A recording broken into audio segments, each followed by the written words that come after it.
시편 23편 강의 6번째 시간이 되었네요. 어느 글에 보니까 두려움에는 근본적으로 5가지 요소가 있다고 했습니다. 이게 정확한 정설인지는 잘 모르겠지만 아마 틀리지는 않은 것 같습니다. 5가지 우리에게 두려움을 주는 요소가 있는데, 첫 번째, 소멸이라고 하는 것입니다. 자신의 존재가 사라지는 것에 대한 두려움을 말하는 것인데, 모든 인간이 가지고 있는 가장 근본적인 뿌리가 되는 두려움이라고 하는 것입니다. 두 번째는 절단이래요. 절단 내껴. 절단인데 신체 부위가 이렇게 잘려나가는 것에 대한 두려움, 이런 절단에 대한 두려움이 있다는 것입니다.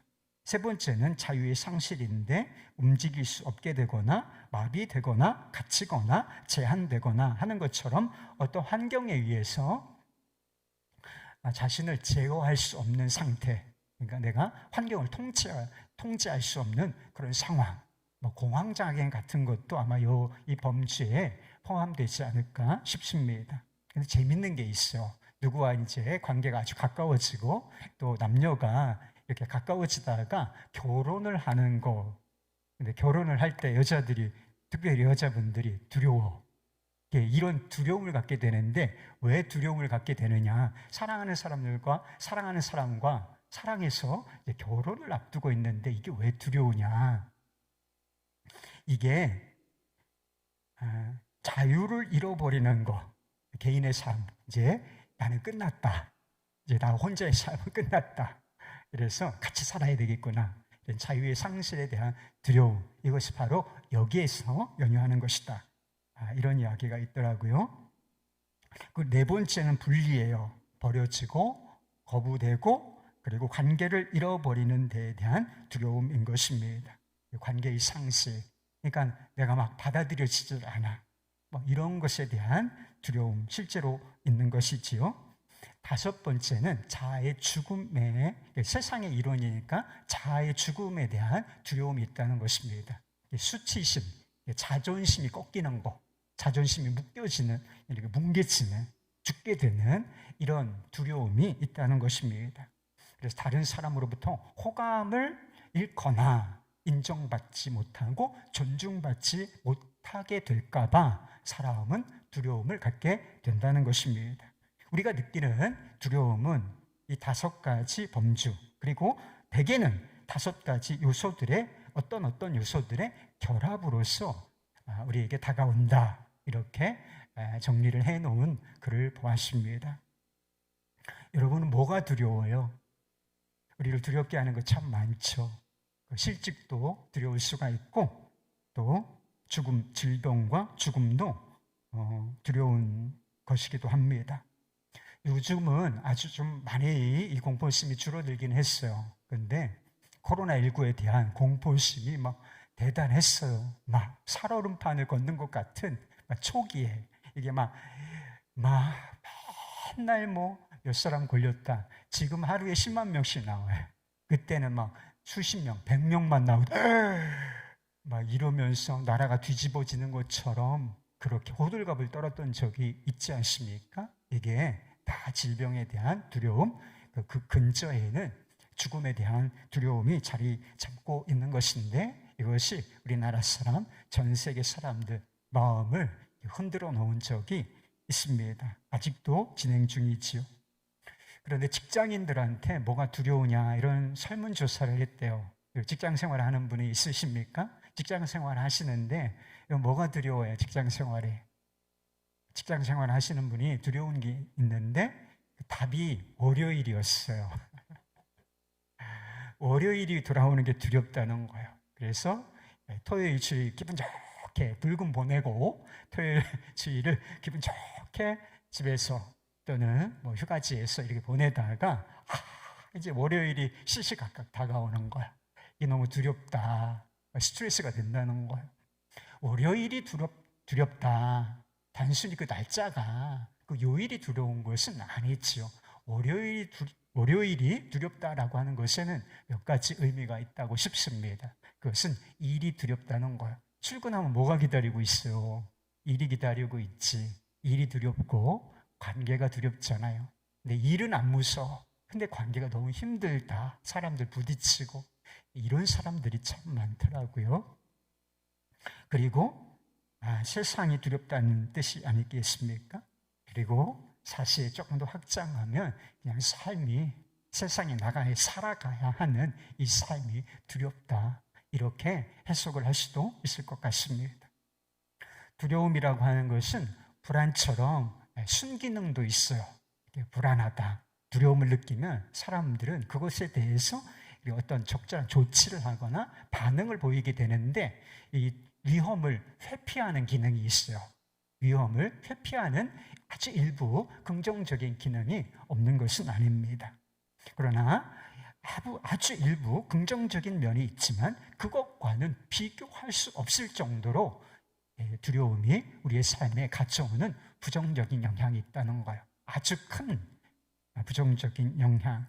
그래서 경제 대공황, 세계 대경제공황이 왔을 때 루스벨트 대통령이 이 난국을 타개해야 되는데 미국인들에게 그런 연설을 했던 적이 있습니다. 그래서 막 실직, 실업, 막 도산하고 막 직장이 없어지고 막 삶의 근간이 막 흔들려지는 이런 순간에 사람들에게 뭐라고 연설을 했는지 아십니까?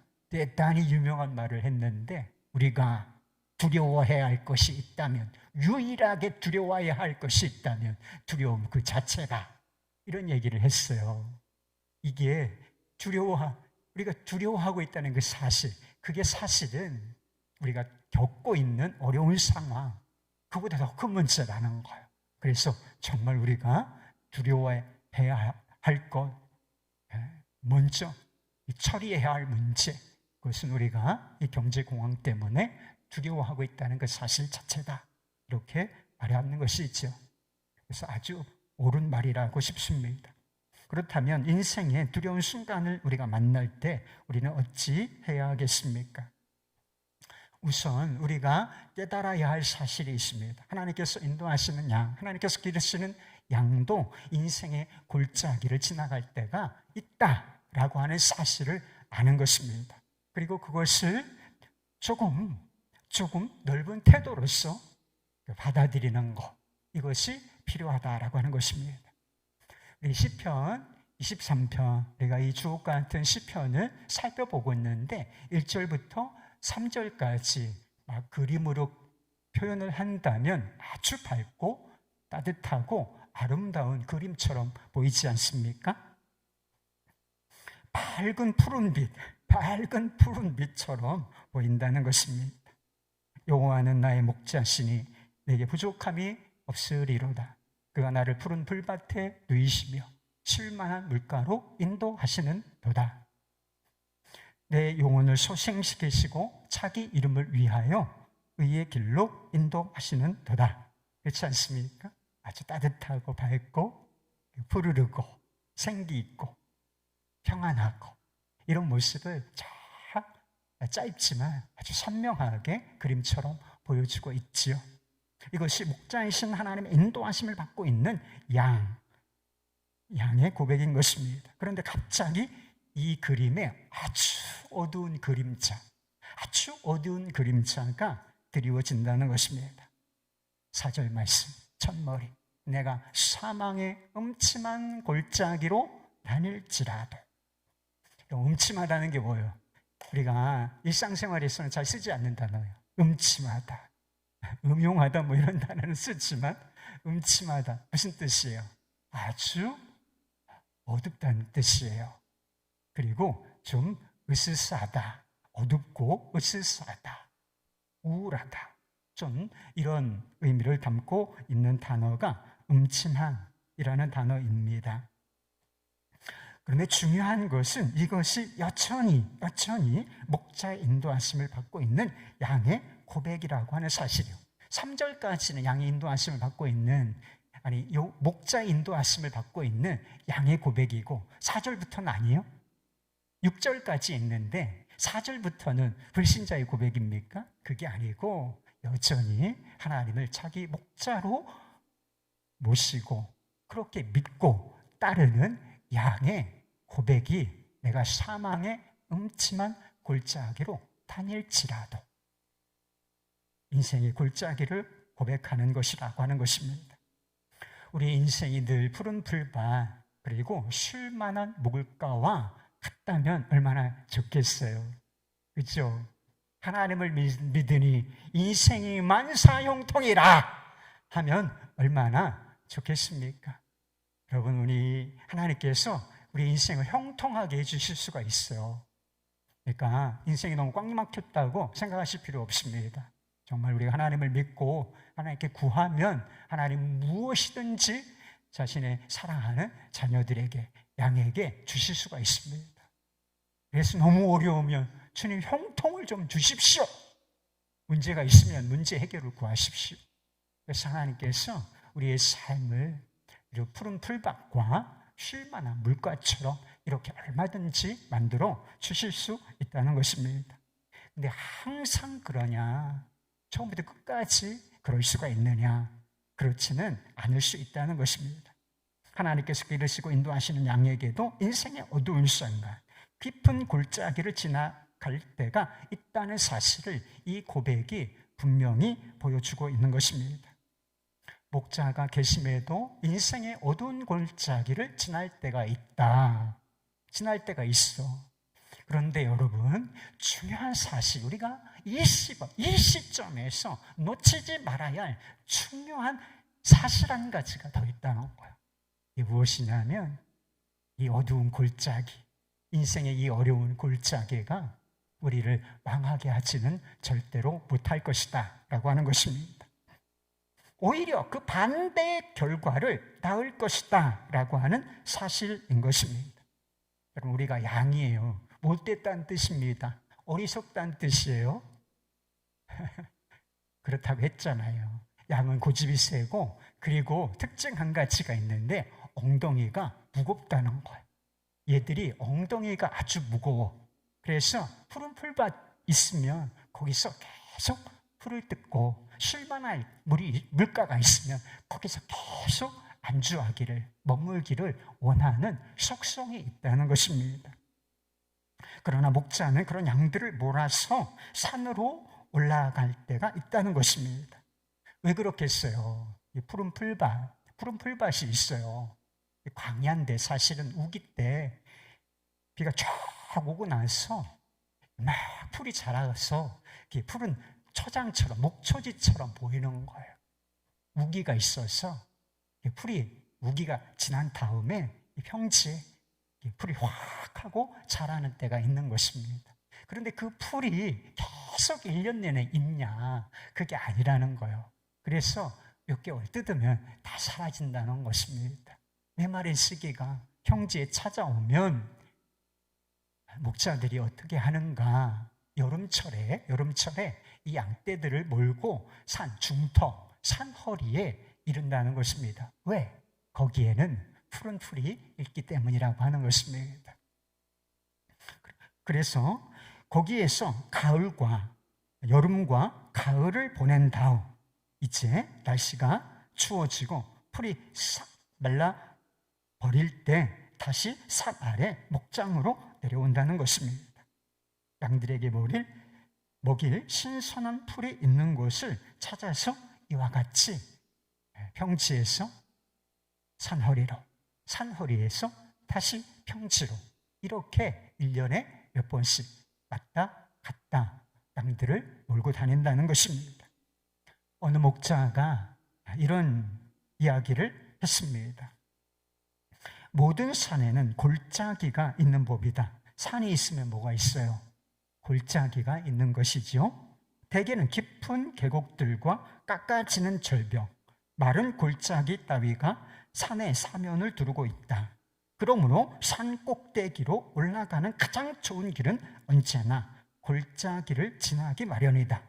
고산지대에 익숙한 목자들은 이 사실을 잘 알고 있다. 목자들은 어두컴컴한 골짜기를 지나 구불구불 이어지는 좁은 길로 양떼를 부드럽게 그러나 한편으로 단호하게 몰고 간다. 이것이 목자이신 하나님께서 우리를 인도하시는 방식이라 이렇게 비유적으로 이야기한 것이죠. 다윗의 인생을 보면 인생의 어두운 골짜기를 수도 없이 지났어요. 제가 몇 번 말씀드렸죠. 다윗의 인생이 평탄했다. 잘 성경을 공부를 안 한 사람이야. 그 사람은 인생의 어두운 골짜기 수도 없이 지났어요. 보통 어렵고 위험한 골짜기가 아니었다는 것입니다. 사울에게 쫓겨서 죽음의 위기에 몰려 있었던 적이 있었습니다. 이게 그냥 한두 달이 아니라 아주 오랜 기간 동안 사울에게 쫓겨다니다 못해서 블레셋의 용병으로 이렇게 위장해서 목숨을 부지하고, 거기서도 발각돼서 오도가도 못해서 아둘람 굴로 숨어들고, 이런 일들이 계속 됐다는 거예요. 소년 때 그런 일이 시작되어서 이제 성인이 되기까지, 그리고 그는 군대 장관으로서, 그리고 왕이 된 이후에도 군사들을 이끌고 전쟁에 나가서 싸웠다는 것입니다. 골리앗과의 전투가 아주 명하죠. 근데 그 이후로 계속 이 다윗은 군대 장관으로, 왕으로서 부대를 이끌고 나아가서 전쟁을 수행하는 그런 삶을 살았다는 것입니다. 전쟁 나갈 때 뭘 내놔야 돼요, 여러분? 목숨을 내놔야 된단 말이에요. 목숨을 걸고 나가는 거예요. 왕이 그 당시에는 최선봉에 선단 말이에요. 나라에 따르라. 이래야 군사들이 나가서 막 죽음을 불사하고 싸우기 때문에 그렇게 군사들을 이끌고 나가서 싸우려면 왕 자신도 목숨을 걸어야 했다는 것입니다. 그리고 나중에는 압살롬이 반역을 일으켰을 때 다른 사람도 아니요, 아들에 의해서 자기가 그토록 이게 엄청난 죄를 지은 녀석이야, 용납받기 어려운 행동을 한 아들임에도 불구하고 그를 용납하고 용서했는데 나중에 이 아버지의 목에 칼을 겨눈 아들, 그래서 아들에 의해서 죽임을 당할 위기에 몰렸다는 것입니다. 그래서 알려진 바에 의하면 이 아름다운 시편이 언제 쓰여졌는지 여러분 아십니까? 편안할 때가 아니라 압살롬으로부터 쫓겨다닐 때 써졌다, 이렇게 알려져 있다는 것입니다. 다윗이 인생의 골짜기를 지날 때 죽음의 그림자가 어른거리고 있었습니다. 그래서 인생의 골짜기, 이 어두운 골짜기를 무엇이랑 표현하고 있는 것인가? 내가 사망의 음침한 골짜기, 사망의 그림자가 드리워진 그 골짜기, 이렇게 표현을 했던 것입니다. 다윗은 인생의 어두운 골짜기를 지나야 했지만 중요한 것 있다 그랬죠. 그것 때문에 그가 망하지 않았다는 것입니다. 그 죽음의 그림자가 어른거렸지만 그를 죽게 하지는 못했다라고 하는 것입니다. 그는 모든 골짜기, 이 수없이 많은 어려운 인생의 골짜기, 깊고 험한 이 골짜기를 통과해야 했지만 이 모든 골짜기 다 통과하고 산 정상에 섰다는 거예요. 다윗이 잘나서가 아니라 목자 되신 하나님께서 다윗이라는 양을 인도하고 계셨기 때문인 것입니다.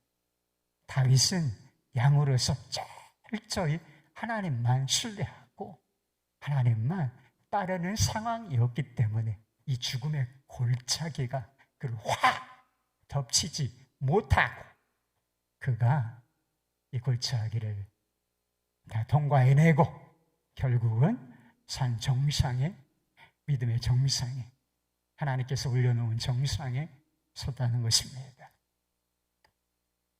좋은 게 좋은 거다, 평탄한 것이 좋은 것이다. 우리가 하는 일이 다 그렇죠. 생각하는 게 여기가 좋사오니, 제자들도 그랬잖아요. 여기가 좋사오니 여기서 머무십시다. 목자의 인도하심을 받고 있는 사람에게는 꼭 그렇지가 않다는 걸, 인생의 골짜기도 푸른 풀밭이 있는 정상에 오르는 과정일 수 있다는 것입니다. 골짜기를 지난 자만, 인생의 어두운 골짜기를 지난 자만이 누릴 수 있는 풍성한 은혜와 축복이 있다는 것입니다. 여러분 이것을 믿으십니까? 이것을 안다고 모든 것이 다 편안해지는 건 아니에요. 내가 주님께서 기르시는 양이고 주님께서 인도하시는 양이지만 내게도 골짜기는 있을 수 있구나. 이거를 알고 수용한다고 해서 모든 상황이 정리되고 편안해지는 것은 아닐 수 있다. 그러나 문제와 그 문제로부터 오는 두려움에 대해서 올바르게 반응할 수 있는 길을 열어준다는 것. 이것이 주님께서 나를 더 높은 곳으로 삶의 정상으로 인도하시기 위하여 이 어둠의 골짜기를 통과하게 하실 수 있다. 그렇다면 제가 주님 그 길 따르겠습니다. 이 마음을 갖는 데서부터 문제가 풀려나가고 두려움이라고 하는 단추, 이 삶의 무거운 단추를 풀어낼 수 있는 길이 열려지기 시작한다는 것입니다. 두 번째 우리가 두려움에 맞서는 방식, 그것은 이미 말씀드린 내용에 포함된 것이지만 우리가 인생의 골짜기를 결코 혼자 지나는 것은 아니라고 하는 사실인 것입니다. 다윗은 사망의 음침한 골짜기를 다닐지라도 내가 두려워하지 않는다. 그렇게 고백했어요.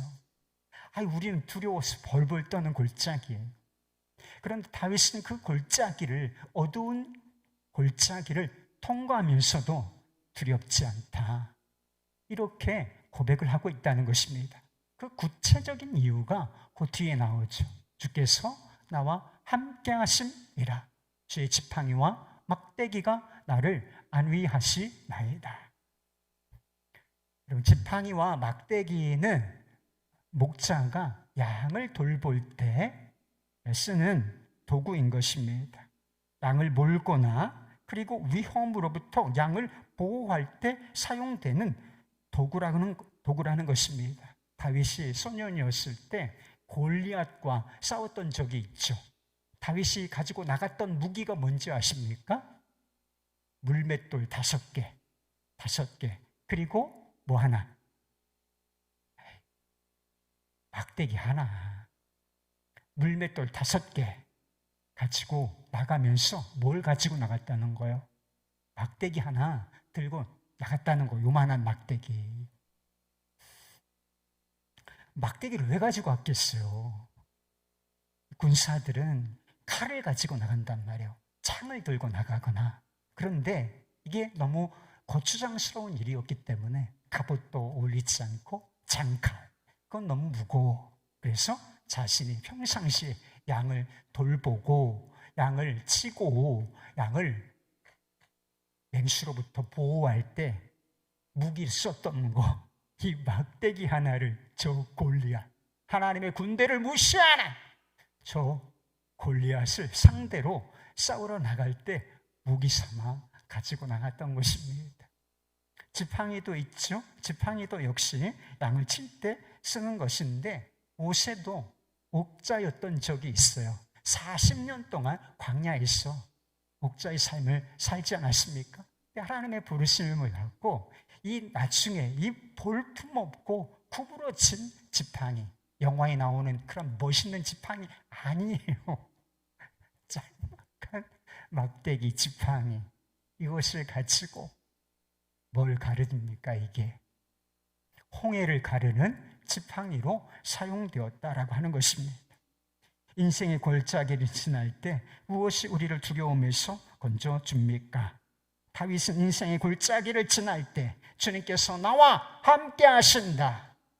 그리고 주의 지팡이와 주님께서 능력으로 나를 보호하시고 안위하신다라고 하는 사실을 신뢰했다는 것입니다. 그리고 이 믿음 하나가 분명하게 다윗의 마음속에 자리 잡고 있었는데 이 믿음이 뭘 몰아냈다는 것입니까? 마음에서 두려움을 몰아냈다라고 하는 것입니다. 예수님의 제자들이 갈릴리 바다에서 풍랑을 만났을 때 그들이 힘겹게 노를 젓고 있었다라고 했습니다. 풍랑이 부니까 배의 균형을 잡아야지, 그리고 앞으로 나아가 보자, 이렇게 애를 썼지만 소용없는 일이었습니다. 그들의 마음에 두려움이 자리 잡을 즈음 더 놀라운 일이 일어나는데, 예수님께서 그 풍랑이는 바다 위를 걸어 오신다는 것입니다.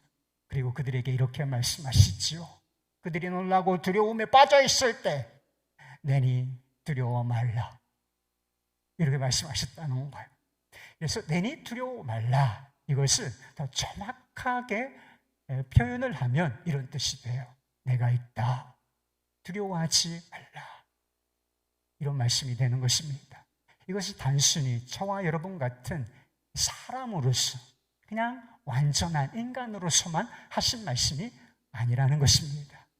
풍랑이 있는 바다 위를 걸어오신 분, 곧 능력의 지팡이와 막대기로서 풍랑을 잠잠케 하실 수 있는 분, 그런 분의 말씀이셨다는 것입니다. 풍랑을 다스릴 수 있는 내가 너희와 함께 있다, 그러니 두려워하지 말라, 의역을 하면 이런 말씀이 되는 것입니다. 회당장 야이로라고 하는 사람이 있죠. 예수님께 나와서 자신의 딸이, 사랑하는 딸이 지금 죽어가고 있으니 제발 우리 집으로 가셔서 이 아이를 좀 살려주십시오 라고 하는 간절한 부탁을 하지요. 예수님께서 그럼 하시고 가는 중에 시간이 길게 지체되는 한 사건이 발생을 합니다.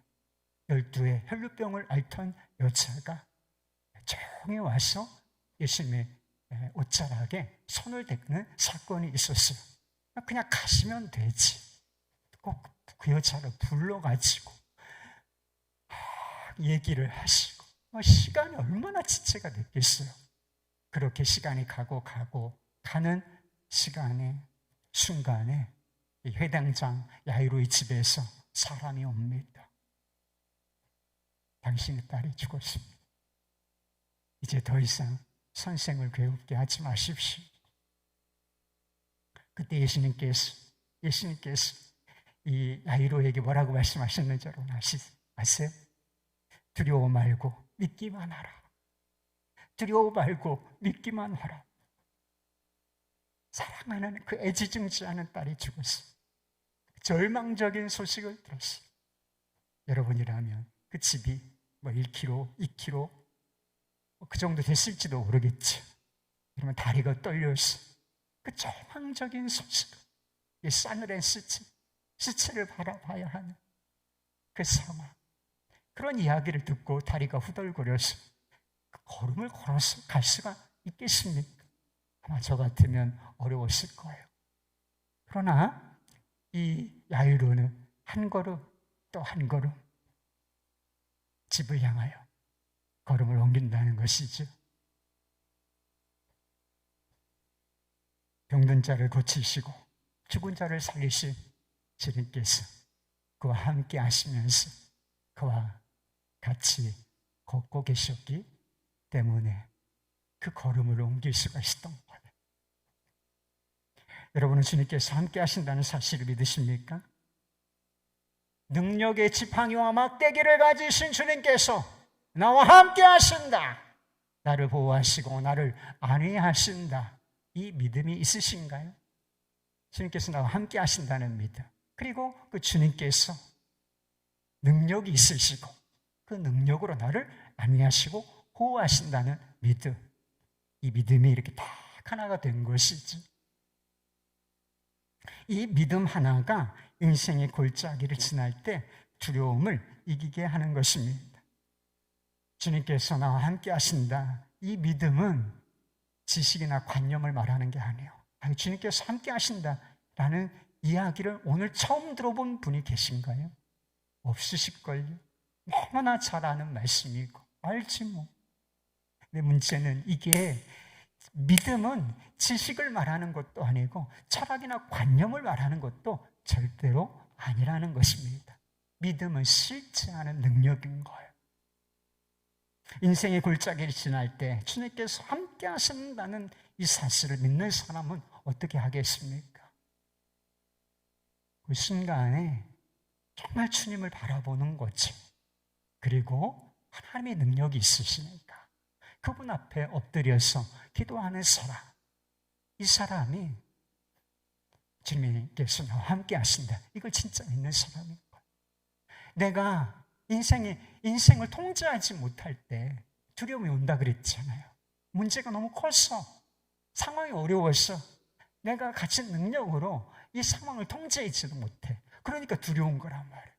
그러니까 이 통제권, 이 상황에 대한 통제권, 그리고 내 인생에 대한 통제권까지를 주님 앞에 넘겨드리고 주님의 인도하심을 구하는 것.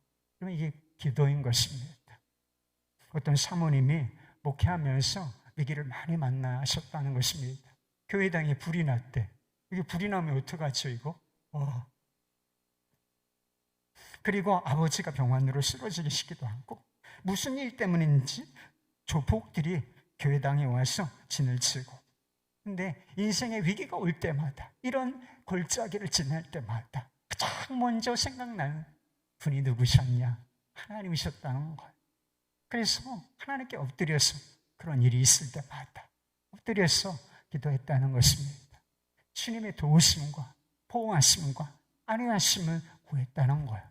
이런 사람이 정말 하나님을 나의 목자다, 주님께서 나와 함께 하신다, 이렇게 믿는 사람인 거지. 제자들이 풍랑을 만나서 두려움으로 마음이 뒤집혔을 때 예수님께서 하신 말씀이 있으셨죠. 어찌하여 무서워하느냐, 이 믿음이 작은 자들아. 그럼 믿음이 작다는 게 무슨 뜻이에요? 믿음이 있었으면 무서워하지 않을 수 있었다는 말씀인 거지. 근데 왜 믿음이 작은 거예요? 왜 그렇게 호들갑에 마음을 다 내어준 것입니까? 풍랑만 바라봤지 배에 함께 계시는 주님 바라볼 줄 몰랐기 때문인 것입니다. 코로나19가 한창일 때 어느 교회에서 교인들 중에 큰 교회였던 것 같아요.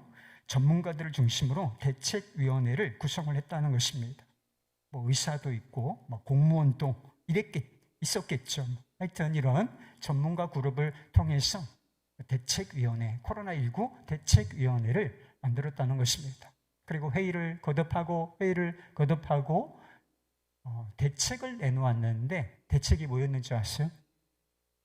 모든 모임, 모든 활동 이제 다 중단한다. 이 결정을 내렸대요. 전문가들이 모여서 이런 결정을 내렸대요. 이거 잘한 것입니까? 전문가다운 결정일 수는 있어요. 그런데요, 우리가 그냥 의사입니까? 그냥 공무원이에요? 우리가 주님께서 기르시는 양이라며. 그럼 여기에 뭐가 있어야 되는 거예요? 이 대책에 뭐가 포함되어 있어야 하는 것입니까? 무엇이 토대가 되어야 하는 것입니까? 믿음이라는 게 토대가 되어 있어야 하는 것이죠. 근데 전염병이 있으니까, 돌고 있으니까 모든 모임, 모든 활동 이제부터 다 중단한다. 그럼 이것이 전문가적인 식견, 대책일 수는 있지만 거기에 뭐가 빠져 있다는 거예요? 사망의 음침한 골짜기를 지나 산으로 우리를 인도하시는 하나님, 지팡이와 막대기를 가지고 자기 백성들을 안위하시는 하나님을 믿는 믿음, 이건 없는 거지. 이건 없는 거라고요. 그럼 우리가 코로나19를 이제 많이 지나왔죠. 어려운 시간 많이 지나왔는데, 그럼 우리 교회는 어떤 것 같습니까? 여러분 자신은 어떤 것 같아요? 이 상황에 대한 여러분의 결정과 반응은 어땠습니까? 거기에 믿음이라는 것이 주님께서 우리를 인도하시지, 지금 어렵지만 주님께서 계획을 가지고 계시지, 이 골짜기를 통과하면 산 정상으로 인도하시오. 너무 두려워할 건 없어. 여러분 이런 믿음으로 반응을 하셨습니까? 그게 아니었다면 앞으로 모든 문제에 여러분 다 똑같이 반응하게 돼 있어요. 인생의 문제가 코로나19만 있습니까? 이게 엄청 심각한 문제인가요, 정말? 그럼 인생에는 이것과 비교할 수 없는 문제들이 너무나 많아요. 그런데 이런 문제 앞에서 전문가적인 식견, 상식과 경험, 오케이, 좋아요. 그러나 여러분, 믿음으로 반응하지 않으면 주님께서 우리와 함께 계시다며요. 주님께서 우리를 인도하고 계시다며. 거기서 나오는 반응이 없으면 주님의 인도하심을 믿는 건 아니에요. 주님이 함께 계시는 것을 아는 것은 지식은 있지만 그게 능력의 믿음은 아니라는 거. 그럼 어떻게 하려고 그래? 여러분, 무엇이 두려우십니까? 질병이 두렵습니까? 노후가 두려우신가요? 그래서 연금과 보험을 들고 있지 않으면 당신 용감하다 이렇게 얘기하는 것입니까? 정말 두려운 게 뭔지를 여러분 아셔야 돼요. 하나님 없이 사는 거, 하나님에 대한 믿음이 없이 사는 거, 이게 진짜 두려운 일인 것입니다. 혼자의 삶을 사는 거야. 인생에서 혼자라고 생각하고 인생의 월요일을 맞이하고 혼자라고 생각하면서 인생의 어두운 골짜기를 만나는 것입니다. 그리고 혼자 진짜 사망의 골짜기를 지나는 것, 이게 정말이지 두려운 일이라고 하는 것입니다. 모든 인생들에게 정해진 사실이 있습니다. 그것은 사망의 음침한 골짜기 정도가 아니라 진짜 사망의 골짜기를 지나야 할 때가 반드시 온다는 것입니다. 지금 건강해요? 지금 삶이 평탄합니다? 지금 잘 나가? 인생이 형통하고 있어요? 그거 그렇게 오래 안 갑니다, 여러분. 결국은 다 이게 어느 방향으로 가고 있는지를 여러분 똑똑히 아셔야 돼요. 이게 다 끝나고 죽음을 피할 수 있는 사람이 누가 있어요? 어찌 보면 인생이라고 하는 것은 죽음이라고 하는 이 막다른 골목, 막다른 골짜기로 서서히 움직이고 있는 과정이다. 엔드타임, 인생의 엔드타임을 향해서 죽음이라는 골짜기를 통해서 서서히 움직이고 있는 것, 그게 인생이라. 제 말이 틀립니까, 여러분? 여러분은 그 두려운 골짜기를 지날 준비는 되셨습니까? 이 준비가 안 되시면 아무것도 준비가 안 된 거예요. 보험을 100개를 들어놔봐요. 그게 준비가 된 건가? 죽음의 골짜기를 지날 때 아무도 우리와 함께 해줄 수가 없어요. 안타까운 마음으로 눈물을 흘려줄 수는 있지만 아빠, 안 돼. 아직 아니야, 엄마. 야, 안 된다.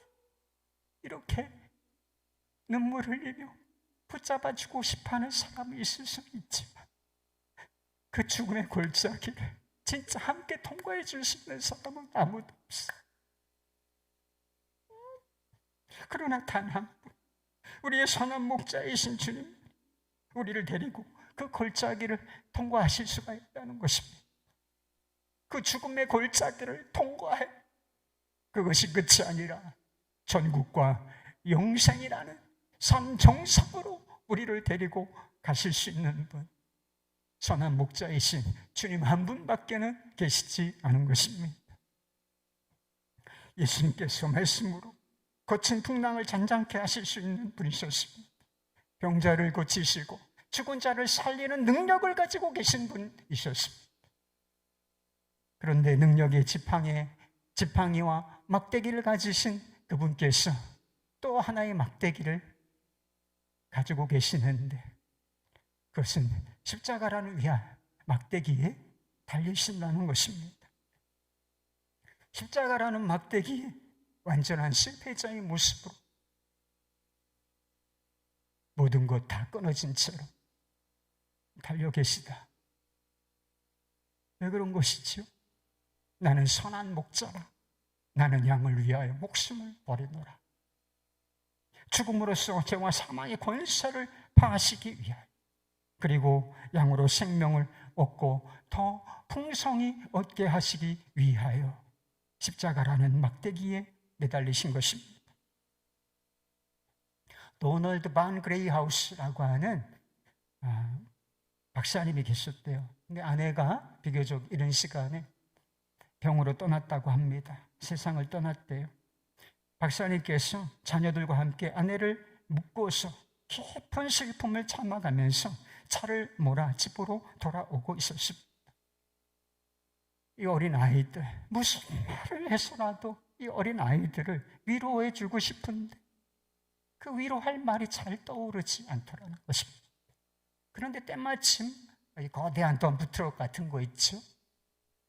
거대한 덤프트럭이 달려와서 그 차를 스쳐 지나갔습니다. 커다란 그림자가 트럭의 움직임에 따라서 박사가 탄 차를 훑고서 지나갔다는 것입니다. 불현듯이 이 반하우스 박사의 머리에 떠오르는 생각이 있었대요. 이 박사님이 아이들에게 물었습니다. 얘들아, 트럭에 치이는 게 낫겠니? 아니면 트럭 그림자에 깔리는 것이 낫겠니? 아이들이 대답했습니다. 당연히 그림자에게 치이는 게 낫죠. 거기에 깔려봐야 털끝 하나도 다치지 않잖아요. 박사님이 말했어요. 혹시 알고 있니? 지금부터 2000년 전에 죽음이라는 트럭에 예수님이 깔려 죽으셨단다. 우리에게는 그저 트럭의 그림자만 스쳐가도록 하시는 거야. 하나님께서 인도하시는 양들에게는 양들도 죽음의 골짜기를 지나야 하지만 엄밀하게 말하면 이거는 사망의 골짜기가 아니라 죽음의 그림자의 골짜기, 사망의 음침한 골짜기인 것입니다. 왜 그렇죠? 예수님께서 그 십자가에서 죽으심으로 죽음의 권세를 파하시고 십자가라는 막대기로 죽음의 권세를 파하시고 부활이라는 지팡이로 죽음을 정복해 내셨기 때문인 것입니다. 할렐루야. 예수님께서 십자가를 지시기 전에 근심과 두려움에 사로잡혀 있던 제자들을 위로하시면서 이런 말씀하신 적이 있어요. 요한복음 14장 1절 2절 말씀. 너희는 마음에 근심하지만 하나님을 믿으니 또 나를 믿으라. 내 아버지 집에 거할 곳이 많도다. 그렇지 않으면 너희에게 일렀으리라. 내가 너희를 위하여 거처를 예비하러 가노니 가서 너희를 위하여 거처를 예비하면 내가 다시 와서 너희를 내게로 영접하여 나 있는 곳에 너희도 있게 하리라. 예수님께서는 우리를 위하여 십자가라고 하는 막대기에 달리신 예수님께서는 말씀하신 대로 하늘의 거처를 마련해 두셨습니다. 그리고 성령으로 다시 우리 안에 오셔서 지금 우리와 우리 안에 함께하고 계십니다. 그리고 언젠가는 우리도 죽음의 골짜기를 지나야 하지만 그 죽음의 골짜기를 통과할 때 우리를 홀로 내버려 두지 아니하시며 우리를 인도하사 주님께서 미리 예비해 두신 거처로 우리를 인도하실 것입니다. 주님께서 마련해 두신 우리의 인생의 본향, 그 길로 인도하시는 것, 그것은 그 누구에게도 주님께서 맡기시지 아니하실 것이고 친히 자신이 그 일을 하실 것입니다. 주님의 지팡이와 막대기로 안위하시는 난 그 무엇도 우리를 해할 수는 없을 것입니다. 이사야 43장 2절 말씀. 내가 물 가운데로 지날 때 내가 너와 함께 할 것이라. 강을 건널 때 물이 너를 침몰하지 못할 것이며 내가 불 가운데로 지날 때 타지도 아니할 것이요 불꽃이 너를 사르지도 못할 것이다. 미국 사람들이 장례식 때 자주 인용하고 듣고 나누는 말씀, 그리고 묘비명이라고 해서 자기 묘비에 기록해 두기를 좋아하는 말씀이 바로 이사야 말씀이라는 것입니다. 제가 전에 교회 제사훈련 사역할 때 아주 인상 깊은 일이 있었어요. 배시성을 가지신 성도님이 계셨는데 암으로 투병 중인 분이셨습니다. 이분이 원래 믿음을 가지고 계신 분은 아니셨어요. 그런데 예수 믿으면 병도 낫지 않을까, 이런 기대를 가지고 신앙생활을 시작하셨던 것 같습니다. 그런데 교회 다니시면서 양육도 받으시고 이어서 제자훈련도 받으시면서 믿음이 조금씩 자라가셨어요. 근데 제자훈련을 하는데 9주차쯤 되어서 암이 재발을 하고 입원을 하게 되었습니다. 그래서 2, 3주가 지나자 의사로부터 그런 소식이 들렸습니다. 이제 이 한 주간을 넘기기는 어려울 것 같습니다. 그래서 제자훈련을 인도하시는 강사님께서 이 상황이 너무 안타까워서 떠나시기 전에 아직 다 마치지는 못했지만 수료식을 좀 해주셨으면 좋겠다. 저한테, 제가 담당이니까 그런 요청을 해오셨어요. 그래서 제가 다음날 우리 훈련생들과 함께, 강사님과 함께 병실로 가서 1인 수료식을 했습니다. 제가 그때 전한 말씀이 생각나요. 그게 바로 시편 23편 말씀이었어요. 시편 23편 말씀 전하고, 그리고 생명의 주님을, 성도는 이 시간, 이 마지막 순간에 생명의 주인 되시는 주님을 꼭 붙잡으십시오. 이렇게 권했습니다. 여호와는 나의 목자시니 내가 부족함이 없으리로다. 내가 사망의 음침한 골짜기로 다닐지라도 해를 두려워하지 않을 것은 주께서 나와 함께 하십니다. 내 평생의 선하심과 인자하심이 반드시 나를 따르니 내가 여호와의 집에 영원히 거하리로다. 성도님은 믿음으로 반응해 주셨어요. 그래서 믿음으로 주님을 붙잡고 계셨습니다. 함께 참여한 분들이 눈물로 찬송을 부르는데, 수료식을 진행하는데 주님께서 모두의 마음을 위로해 주셨습니다. 제가 그날 깨달은 것이 한 가지가 있어요. 그래서 제자훈련 담당 목사가 이 마지막 순간에 신방을 갔는데 이분에게 뭔가 기억될 만한 선물을 가져다 주면 좋겠다 생각하는데, 이게 삶이 하루 이틀, 2, 3일 이렇게 남았다고 생각하니까 뭐가 필요하겠어요, 이분에게. 아무것도 필요 없겠구나. 주님의 말씀 가지고 가자. 이렇게 결론을 내렸습니다. 이 성도님에게 정말 필요한 것이 무엇일까? 그것은 단 한 가지였습니다. 성도님이 주님과 바른 관계를 맺고 있는가? 이거 하나만 중요하게 느껴졌다는 것입니다. 지금 인생에 필요한 것들이 많은 것처럼 느껴지지요? 이것도 필요하고, 집도 필요하고, 차도 필요하고, 돈도 필요하고, 뭐도 필요하고, 아유, 너무 부족해. 그러나 결정적인 순간에 다 필요 없어지는 순간 와요, 여러분. 그때 딱 한 가지만 남는 거예요. 결정적인 순간에 딱 한 가지만, 인생이 가장 중요한 순간에 딱 한 가지만 필요하다. 그게 바로 여호와는 나의 목자시니 라고 하는 믿음이에요. 주께서 나와 함께 계신다 라고 하는 이 믿음 하나만 필요한 것입니다. 사랑하는 여러분, 죽음의 골짜기를 지날 때 여호와는 나의 목자시다 이렇게 고백하고 싶으십니까? 인생의 마지막 강을 건널 때 주께서 나와 함께 하신다 이렇게 고백하고 싶으신가요? 시신을 안치하고 여러분을 위한 위로의 예배가 드려질 때 시편 23편 이 말씀이 나누어지기를 원하십니까? 그렇다면 지금부터, 바로 지금부터 이 고백으로 사시길 바라요. 마지막 순간에 그러지 말고 지금 이 시간에 여호와는 나의 목자시다. 전 주님밖에 없어요. 주께서 나와 함께 하십니다. 어떤 순간에도 주님은 나와 함께 하시며 내 삶을 안위하시고 보호하시는 분이십니다. 이 믿음의 고백을 하시며 살아보시기를 바라요. 어떤 상황이 벌어지든지 아까 그 사모님처럼 가장 먼저 하나님을 생각하고 그리고 주님께 엎드려 기도하시기를 바랍니다.